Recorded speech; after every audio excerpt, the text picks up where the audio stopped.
Hello, I'm Brian Fox. Welcome to I Hate Rock Music, and this will be number 4 in my videos today about Beefheart related projects. I am a fucking huge Captain Beefheart fan, one of my biggest heroes for most of my life, and I just love the peculiar universe that Captain Beefheart created, and of course a lot of his band members had a lot to do with it. And one of those band members is John French. He was essential, and he spent a lot of early years in the Captain Beefheart band and then left and Artie Tripp took over. But John French kept having input into Beefheart's records, and so he pops up in all kinds of interesting places. And he's worked with other bands. He was in Crazy Backwards Alphabet, a band that John French was in with Henry Kaiser, and it was very Beefheart influenced and really wonderful. And he was also in Frith, French, Kaiser, and Richard Thompson, which created some really interesting music and probably one of his most successful projects. And a great combination: Henry Kaiser, Richard Thompson, John French, and they made 2 records that I know of. Fred and Fred Frith. Sorry, I left him out, but 4 total giants in my world, and to have them all combined, the music on those records was relatively accessible compared to a lot of things. But John French, anything he does is wonderful. He has one solo record that's just all solo drumming, including a lot of his parts that he wrote for Beefheart, which are great. But what I'm going to talk about today is a band he put together and put out a record. The band was called DRUMBO, and basically the whole idea was that the Magic Band, without Captain Beefheart, after Beefheart passed, the Magic Band basically toured and did all the Beefheart songs, and really cool. I thought it was really cool, but they got labeled as kind of a tribute band and a covers band in a way. So the promoters had a hard time because they weren't doing any new material, and so John French decided that he would create an album's worth of new material that the Magic Band could play, and he did a great job. And so in 2008, he came out with the DRUMBO album, City of Refuge. And I've seen a lot of criticism of it, saying that it's too Beefheartish, which is just nutty. And one has to bear in mind that John French had a lot to do with Beefheart's music. And for people who think that Beefheart came up with all that stuff, no, he needed this band to do it, and John French was the director of the band all through the Trout Mask Replica session, for example. And Beefheart would come in and show everybody how the songs were supposed to be on a piano, and then John French actually had to transcribe it for the whole band, including the guitar parts. So one could say that John French was more than essential in creating the classic Beefheart sound and all those great rhythms, and all those great guitar parts. And so those criticisms of the DRUMBO record are really off base. And I also have a problem with the criticisms of the album because he wrote a bunch of new lyrics and did the singing. And it turns out he's a great singer. He does a lot of stuff that obviously he's trying to sound like Captain Beefheart a little bit.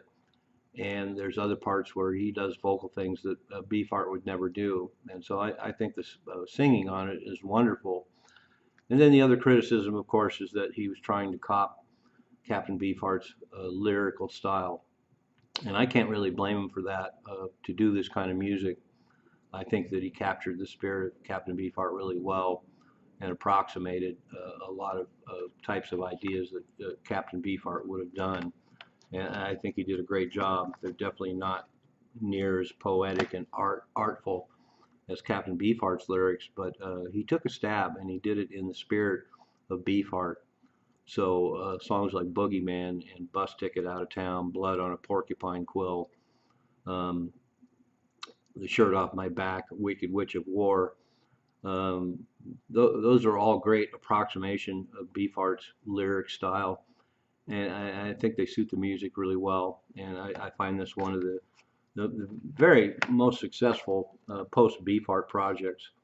And the heart of the band is stalwarts of the Beefheart Band and the Magic Band, Mark Boston on bass on one track, and then the amazing Bill Harkleroad on guitar, and Greg Davidson on guitar, and John French, of course, on drums and vocals. And then John Thomas shows up again.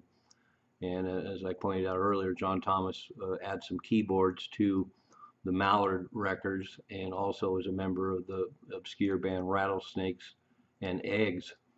So it's great to see John Thomas show up again playing keyboard bass. So most of the tracks on this album, it's actually a keyboard bass player, which gives them a lot of dexterity and makes a really nice addition to all of John French's wonderful drumming and his rhythmic ideas. And they are. The whole thing is very Beefheartish, and so what? It's wonderful. A lot of people don't have problems with other bands that cop other people's ideas, especially if they pull it off really well. And I don't think Beefheart necessarily has a monopoly. There's been a lot of great bands. As I mentioned, Crazy Backwards Alphabet was very Beefheart influenced.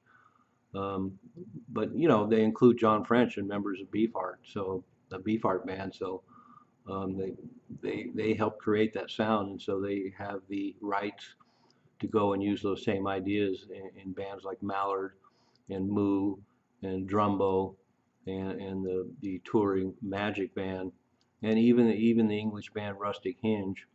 There's no Beefheart members in it, but they did Beefheartish type material, and they pulled it off really well. And I don't have any problem with that. As I say, Captain Beefheart doesn't have a monopoly in that type of sound. So any band that tries to replicate those interesting rhythmic patterns and drum parts and clashing idiosyncratic guitar interaction, I think it's a great avenue to take, and I like bands that do that. I forget, can't pronounce their name, but there was a Swedish band, and one of the members ended up in Crazy Backwards Alphabet with John French, and their material was very Beefheartish, and my hat's off to them for doing it. And so the Drumbo album, City of Refuge, came out in 2008. I'll put it down below. You can judge for yourself, but I find it a great addition to the Beefheart and post-Beefheart catalog. And my hat's off to John French for doing it, and he did a wonderful job. And I think the Drumbo record is excellent. I'm Brian Fox. Thanks for watching I Hate Rock Music.